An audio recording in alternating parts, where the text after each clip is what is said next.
have you ever noticed how some people tend to get trapped in negative spirals of thinking? And have you ever wondered how you can invite someone to see the good or to see the positive? I want to share with you a coaching principle that has really transformed my own life, and it's truly helped every single client that I've ever worked with. And the coaching principle is called what you focus on is what you get. So essentially what it's saying is wherever you put your attention, that's what you're going to get more of.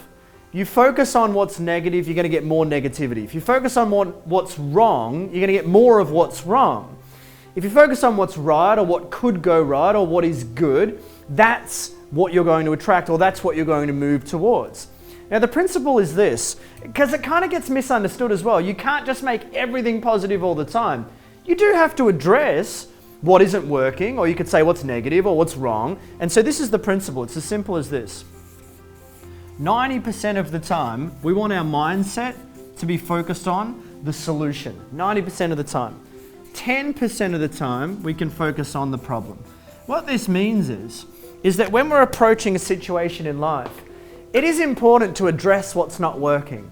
To take a moment to say, all right, so say for example, you've had a car accident. It could be something really simple. So there's been a car accident. Okay, well that's the problem.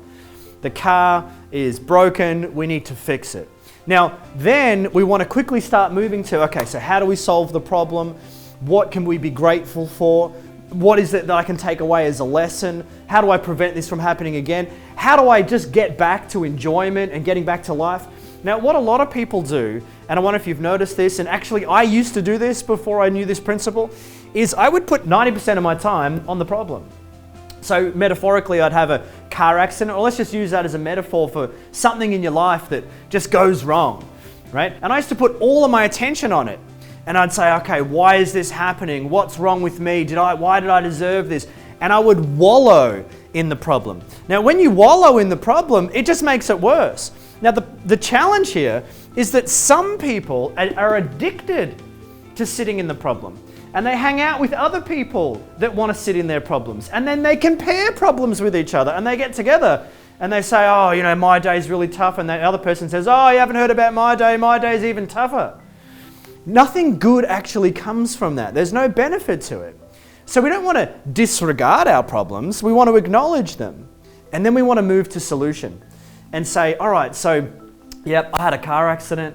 I had a bit of a challenge there. What can I do to change that? How do I move on from my problems? Because life is not a problem. It doesn't always have to be problematic. Let's use COVID as an example. You might be watching this right now in lockdown. And I know, I've spent a lot of time in lockdown. Okay, so lockdown, that's the problem. What's the solution? Well, how do I enjoy being at home? How do I enjoy the new opportunity that I've got? How do I see the potential to turn this into something good? I'm not going to disregard the challenge, but I'm going to focus on what is it that I can take away from this, or how do I make my day great? I'm going to start looking for the solution. What you focus on is what you get. If you look for problems, you're going to find more problems. If you look for solutions, you're going to find solutions. So I trust that this message, I understand that it's simple, but it's also profound. I trust that it's useful for you.